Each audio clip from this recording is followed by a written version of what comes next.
At some point in your childhood, did you wish to magically transform into a princess? If you had a particularly active imagination, maybe you even thought you'd actually become one someday. But growing up as a princess, or any form of royalty really, is likely a whole lot better in concept than in reality. Spoiler alert, it wasn't always great. In fact, it was downright depressing at times.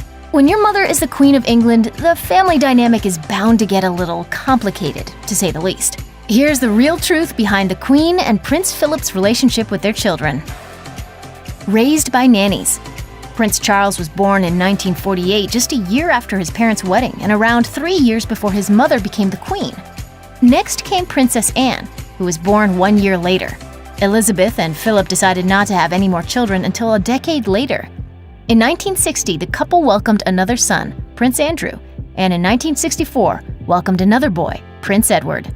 In Jonathan Dimbleby's authorized 1994 biography of Prince Charles, Charles is quoted as saying that the people who raised him were not his parents, but the nursery staff. In yet another biography of the prince, author Sally Bedell Smith reiterated that fact, writing that Queen Elizabeth and Prince Philip only saw their children after breakfast and tea time. So basically, not much at all. Prince Philip the Disciplinarian. Although he may not have spent much time with his parents growing up, Prince Charles still viewed his father as a disciplinarian. The unauthorized biography Prince Charles, The Passions and Paradoxes of an Improbable Life described the young prince as having been a sensitive child. Worried his son would become, quote, weak and vulnerable, Prince Philip attempted to toughen young Charles up. Patricia Mountbatten, Charles's godmother, explained in the prince's biography that Philip was also very concerned with Charles becoming spoiled. Philip felt some tough love would work to counteract the spoiling. Philip is also said to have relied on sarcasm when dealing with not only Charles, but with daughter Anne as well. Unlike Charles, Anne reportedly pushed back. You can't help but feel bad for the little prince. Lacking in warmth.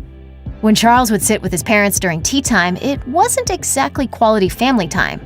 Martin Charteris, a former long-term senior advisor to the Queen, is quoted in Prince Charles's biography as saying, "Somehow even those contacts were lacking in warmth. The Queen is not good at showing affection."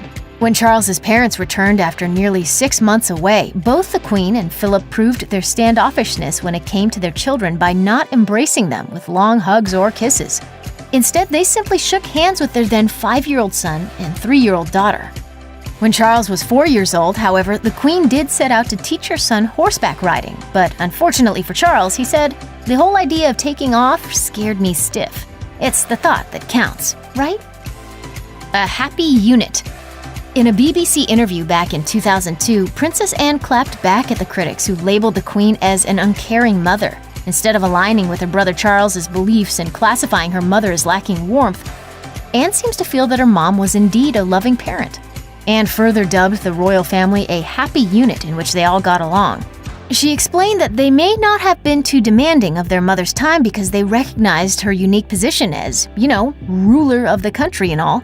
They may have been just young children, but according to Anne, they seemed to have a pretty good idea of what the monarchy entailed, saying, "I don't believe any of us for a second thought she didn't care for us in exactly the same way as any mother did." Mommy and me time. Robert Lacey's biography, Monarch, The Life and Reign of Elizabeth II, quotes the Queen as saying, "What fun it is to have a baby in the house again," after Edward was born. According to Lacey, Queen Elizabeth was able to spend a lot more time with Andrew and Edward than she'd been able to do with both Charles and Anne. By the mid-1960s, ruling the country may not have exactly been old hat, but the Queen was surely more comfortable in her role. Unlike the awkward meals she once shared with her oldest son, Queen Elizabeth spent time cycling and chasing her younger children through Buckingham Palace. Once a week, Edward and Andrew's nanny was given the night off and Queen Elizabeth would take over, according to Lacey. The Queen even began to refer to the nanny's night off as their favorite night of the week. Prince Philip's soft side.